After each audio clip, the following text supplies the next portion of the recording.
Sasha Konakovo is a writer for Vocal Media who wrote an article entitled 10 Signs You're Dating a Red Pillar. Now, a couple of things jumped out to me immediately. First, Sasha's bio says she hopes to marry a billionaire one day and have a lifestyle like Paris Hilton, which tells you all you need to know about her. Like most Western women, her aspirations are both unrealistic and contradictory. For starters, any billionaire who marries a woman would not allow her to have a life like Paris Hilton. Why? Because billionaires simply do not marry attention seekers. It's that simple. The second thing that jumped out to me was something that is becoming increasingly predictable with the people who attack the Crimson Capsule community, which is that they always use the lowest value men to define the entire community. These people never talk about the men who are successful, live great lives, and consistently teach men that women aren't these terrible creatures without a single redeemable quality and that there's no need to hate them. They never use men who have written books, held events, and have helped countless men to improve their lives and set them on the path to true contentment. Nope. They use the guys who hate women, do nothing but complain about them without offering solutions, and do 8-hour live streams trashing the very men they secretly wish they could be. This is disingenuous on many fronts, and they know it. Articles like this are written in bad faith and don't come anywhere close to accurately depicting what this community is about. So now that we understand the angle from which our detractors write from, let's get into it. It starts, once in a blue moon, people will see a philosophy that is so toxic it is incompatible with having healthy relationships. It's rare, but it happens. Sadly, it also happens with increasing frequency, now that most people get their love and life advice from the internet. The only reason Sasha is saying that it's, quote, sad that people get their love and life advice from the internet is because men have actually started benefiting from it. You see, women have been getting love and life advice on the internet really since its inception, and nobody has ever really seemed to have a problem with it. Even though the internet tells women to sleep around, lie to their husbands and boyfriends, and be independent. But now that men are able to share their stories about the true nature of women, now it's a problem. This stance is indicative of their critiques of anything that is beneficial to men. Testosterone replacement therapy immediately comes to mind. TRT is thought of as evil or the boogeyman because it helps men physically and mentally and helps keep men virile and young. Men who have high testosterone levels are in better shape, they're stronger, they're mentally sharper, and they can attract younger, tighter women and live lives of dominance. I mean, hell, there are even men who advocate against testosterone therapy. Male birth control also comes to mind. The media is constantly speaking out against the progress of Vassal Gel, which is a developmental form of male birth control for no other reason but that it takes control away from women. They want us to be satisfied with just using condoms, which, by the way, can be tampered with or retrieved by women to impregnate themselves unbeknownst to the man who used it. Vassal Gel, theoretically, would give us much more control over our reproductive rights, but because it helps men, it is thought of as a, quote, bad thing. Well, the same goes with the red pill. The Crimson Capsule has improved men in ways that have changed their lives and the lives of people around them for the better. But because the Crimson Capsule also teaches men about the true nature of women and how to navigate and mitigate it, it is viewed as misogynistic and toxic. Sasha continues, the red pill, which was originally a forum started on Reddit, is one of those kinds of philosophies. Known for being misogynistic and hateful towards women, the red pill espouses ideas that advocate for EPAR spelled backwards, claims that women only want men who have money, and also maintains a strong belief that women are inferior and unable to determine what they want. More fallacies, guys, and I'll discuss why this chick is way off base here. But first, please like, subscribe, and share this video with anyone who pees standing up. And remember, the launch of Womanese Volume 3 is only 16 days away. Womanese Volume 3 contains over 400 of the most common phrases, questions, and statements that women make to mislead and deceive men into committing to females who will turn their lives upside down. This course will make it damn near impossible for any woman to get over on you. Now, I had to learn these lessons the hard way, but thanks to this revolutionary course, you don't have to. And don't forget, when you enroll in Womanese Volume 3, you'll get access to Womanese 101, Womanese Volume 2, and Womanese Volume 4 when it's released on Valentine's Day. Plus, you get over 200 hours of bonus content and lifetime access to my weekly webinars, where I do consultations, coaching, and give advice. Guys, you need to get on the waiting list now because space is limited and the window for enrollment is extremely narrow. So text GIRLS to 313313 or Go to donovansharp.com/womaneats3 to secure your spot now. Okay, let's get back to Sasha's ridiculous assertion that this community advocates for EPAR. The Crimson Capsule doesn't advocate for EPAR spelled backwards, and she knows it. You see, Rouge V did a thought experiment a while back, and the media disingenuously used that experiment to call Crimson Capsule-aware men EPAR apologists, which is ridiculous. EPAR is wrong, and it's as simple as that. Everyone knows this. Now, as far as claiming that women only want men who have money, that's completely wrong. Yes, we do acknowledge that women are certainly attracted to a man's financial stability, but we don't see that as a bad thing. Why? Because we understand that a female's hard drive is programmed to seek out men with resources. Now, the crybabies who moan and groan about women only wanting men with money are not Crimson Capsule men. They're Crimson Capsule aware, but these men just complain about the unfairness of the sexual marketplace. These men are a part of the, quote, black pill community, which has absolutely nothing to do with anything we advocate here in the red pill community. Just having red pill awareness does not make a man red pill. And yes, women are inferior in areas where men are superior. Strength, physical stamina, accurate risk assessment, rationality, and emotional control come to mind immediately. Now, yes, there are women who are more rational, less impulsive, have masculine traits that benefit them in some way, shape, or form. And yes, there are men who have little emotional control, are impulsive, and have feminine traits that hinder them. But those are the gross exceptions to the rule. And as we all know, the exception never makes the rule. But acknowledging that men are superior in certain areas isn't misogynistic. It's the truth. Men are the dominant gender when it comes to masculine traits in every quantifiable way. But women are superior to men when it comes to feminine traits. Risk aversion, social aptitude, nurturing and compassion, just to name a few. However, women don't want praise and accolades for being feminine. Oh no, they want masculine praise for masculine traits. Today's women let the world know that they believe that feminine traits are inferior based on their actions and belief system. So what this tells us is that it is women who engage in misogyny and not men. The bottom line is that men and women, we complement each other. And this is in any situation. Relationships, work, family, you name it, we complement each other. Men bring things to the table that women generally can't, and women bring things to the table that men do not. This doesn't make men or women superior or inferior to one another. So again, women who praise masculine traits are denigrating their own gender. Misogyny is not perpetuated by men. It is women who push this agenda, and they don't even realize it. She continues, simply put, it's a forum that regularly advocates for mental, physical, and emotional isuba spelled backwards as a ways to control women. Dating a Crimson Capsuler, or as they're also called, Terper, is a good way to become a victim of domestic isuba. Do you see how she is equating a man's unwillingness to give in to a woman's emotional shenanigans as domestic isuba? Do you see how she also snuck in the physical isuba? Crimson Capsule men don't need to put our hands on women to get what we want out of them. We know that we cannot control women, nor are we interested in controlling them. We don't need to use emotional or mental isuba either.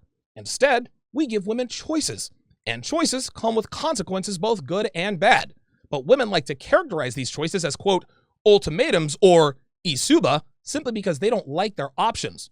They want to have it both ways at all times. And when men endorse a mindset that does not allow a woman to have it both ways, they call it mental, physical, and emotional isuba. It's the same way they call men who don't worship the ground they walk on as a-holes. Anyone who believes in sex positivity, she continues, girl power movement, or even wants to have a healthy relationship will tell you to avoid Crimson Capsule men. The problem is that it's not always easy to tell who's been reading the forum and who hasn't. Sex positivity is womanese for sleeping around. Anything women endorse that has positivity as a suffix means not being held accountable for whatever the prefix is. Sex positivity equals having a lot of sex with a lot of men and not being held accountable for it. Body positivity means being grossly overweight, but expecting men to be attracted to them. The list goes on. You see, a healthy relationship, as far as a woman is concerned, is being in a relationship where it's easy to cheat. Allowing her to text her ex is healthy. Being okay with her going to the bar or the club for girls' night out is, quote, healthy. But an unhealthy relationship or a, quote, toxic relationship is being in a relationship where it's not easy to cheat. A man telling a woman that going to the club is forfeiting his commitment is seen as, quote, controlling and possessive. Telling a woman that she can either be on social media or be his girlfriend, but not both, is characterized as toxic. These boundaries make it very difficult for women to cheat, so they call it unhealthy. Let's continue. Speaking from someone who's encountered plenty of them, it can take a keen eye to see the signs you're dating one of these people. Here are some of the most obvious ones. One of the most obvious signs, she continues, you're dating a Crimson Capsuler is his attitude towards the opposite sex. Red pillars don't see women as equals, and in many cases won't even see them as real people with real feelings. No, Sasha, we don't see women as equals because women are not equal to men. But that doesn't mean we think that they're somehow inferior or less than. It simply means that we acknowledge that men and women are different. That doesn't mean we don't acknowledge that women have the potential to elevate and improve our lives. But by the same token, we now know that women are not necessary for a man's happiness, and that's what rubs women the wrong way. Now, to be fair, I can't blame women like Sasha. Their whole lives they've been taught that men can't live without them, and that behind every great man is a great woman. But the red pill debunked that myth a long time ago. Take my girlfriend, for example. She elevates my life. She makes my life better. I care for her very much, and I value my relationship with her. But I do not need her to be happy. I do not need her to be content. I would have reached this point with or without her, and we both know this. Sure, it probably would have taken a little longer, but reaching this point was a mathematical certainty. Her presence simply sped things up a bit. Let's also address this real people with real feelings nonsense. The reason men don't see a lot of women as real people with real feelings is because most women objectify themselves. They cry and complain about how men objectify them, but then they open the door by objectifying themselves with the kinds of pictures they post on social media. So here's a pro tip, ladies. If you objectify yourself, you will be treated as an object. And guess what, ladies? Objects don't have feelings. So if you wanted to be treated like a lady, present yourself as such and act like one. Booty pictures and cleavage removes your human side and turns you into an object. You cannot expect men not to objectify you if you objectify yourself. Crimson Capsule men are simply treating you the way we see you. If you want this to stop, then stop turning yourself into an object. Most of the time, red pill users will accidentally let their beliefs about women slip through casual conversation. They may say things along the line of, women don't really like men unless they're a millionaire. This goes back to the disproven Crimson Capsule belief that women are hypergamous, or that women will only be attracted to people who have higher social status or a larger paycheck than they do. Ms. Konakovo is using a technique that I like to call EFR, which stands for Extreme False Representation. They often use the EFR technique to make an idea look extreme or crazy by exaggerating something you say or do to the point where it sounds unreasonable or irrational. I talked about this in episode 501. Take a look. And he shouldn't need a step-by-step playbook of what you're doing. A step-by-step playbook on what you're doing. I love how she just took it to the extreme when she said step-by-step playbook. And women do this all the time, guys, when they want to make you look like you're being extreme and unreasonable in order to get away whatever it is they're trying to get away with. They disingenuously use an extreme example that is clearly a false representation of what's really happening. So, for example, if a friend of hers texts her boyfriend to let him know where she is and what she's doing, girls like her like to say, well, you don't have to give him a step-by-step playbook for him to trust you. Nobody asked for a play-by-play, hun. She's checking in from time to time to keep him informed. It is what he required of her before he committed to her. And she is complying as she should if she wants to keep his trust. Girls also like to characterize a man's requirement to refrain from girls' night out as keeping her under lock and key, or keeping her under house arrest, like she said earlier in the video, as you guys all just heard.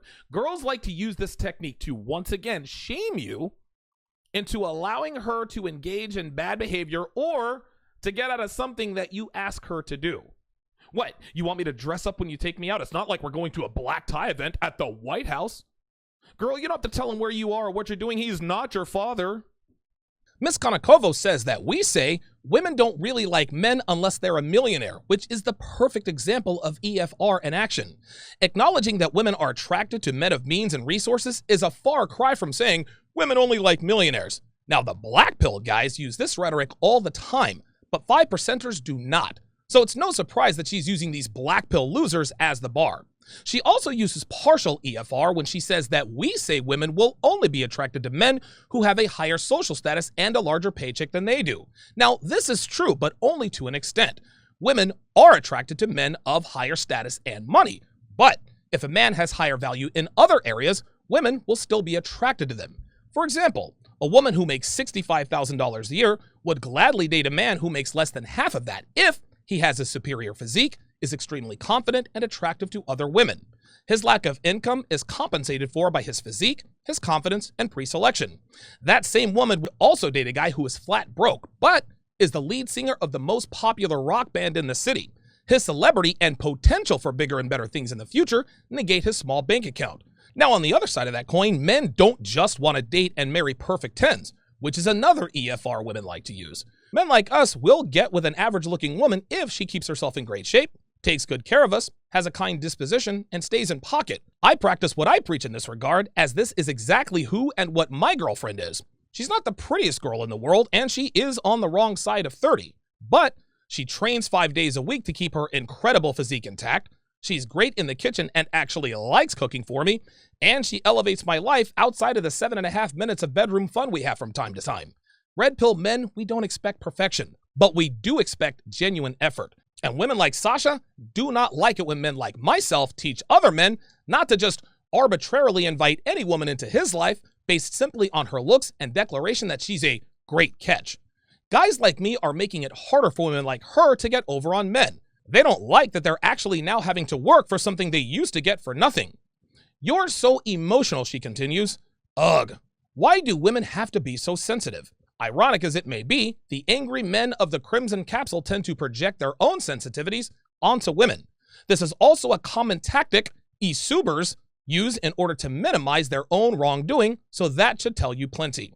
Projection, that's a word that a lot of females misuse on the regular. They can't think of anything else to say to something they disagree with a man about, so they use the "you're projecting" technique to sound like they know the psychological nuances of the male mind. I experienced this firsthand on Instagram. A little over a year ago, this black girl slid into my DMs on IG asking me for advice on making herself more approachable. When I told her that she didn't need me to give her advice on how to sleep around, she hit me with, "I can see that you have made assumptions and are projecting your inaccurate preconceived notions about black women onto me." Now, first off, this girl needs grammar and punctuation school, as you can see. But I wasn't projecting anything. I simply called her out for asking for my guidance on how to increase male eyeballs under the guise of advice on how to get noticed. And because she didn't like being called out, like most girls do, and couldn't think of a witty comeback, she went to the "I'm too dumb to think of anything to come back with" playbook and used the projection word to make her sound less dumb. Miss Konakovo did exactly the same thing here. Men don't project their sensitivities onto women by calling them out for being neurotic and emotionally unstable. That's called telling them the truth. And as we all know, women are allergic to truths that make them look bad. But here's the thing. We know that women are emotional and sensitive. Yes, it gets on our nerves, but we also understand that it is a part of who they are, so we act and handle it accordingly. Asking a woman why they're so emotional and sensitive, that's like asking a man why he likes hot girls with sexy bodies. The answer to both questions is that it's in our nature. She continues, she slept with someone? Sorry, I can't marry that. Banana gobbler shaming is a key component of the red pill philosophy. They have serious double standards when it comes to women.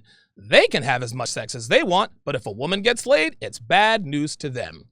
This is the typical male-female conflation women like to use to justify sleeping around. Every video, every article, every social media post by women that deals with relationships always has the "why are women shamed for sleeping around when men are praised for smashing a ton of girls?" This isn't a double standard. It is the biological programming of Mother Nature, and that programming is carried out by the very women who admonish it.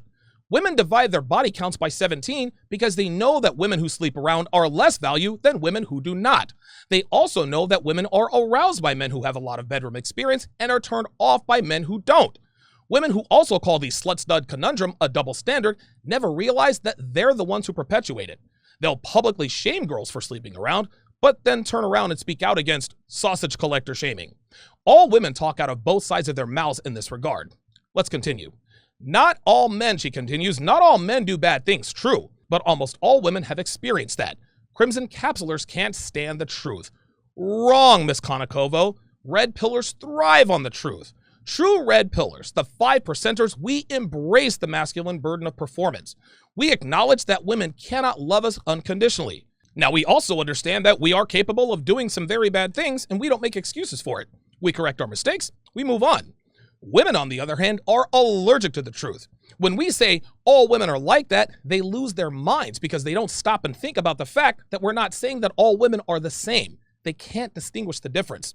Women can't acknowledge that almost all men have experienced getting screwed over by them. Then they make excuses for their bad behavior. They'll say, I cheated because he didn't make me feel special. I cheated because he neglected my needs. I cheated because he was never around. Tell a woman the truth about herself and she goes absolutely mental. You want to see projection in action? You're looking at it. Because Sasha is literally saying that red pill men can't stand the truth. No, baby girl, women can't stand the truth, and you're projecting female aversion to the truth onto red pill men. That's projection, sweetie. Now, the rest of this article is an absolute dumpster fire. So if you want to watch me break down the rest of this article, tune in tonight at 6:30 Eastern for TSR Primetime right here. Thanks for watching, guys. I'll see you later this evening.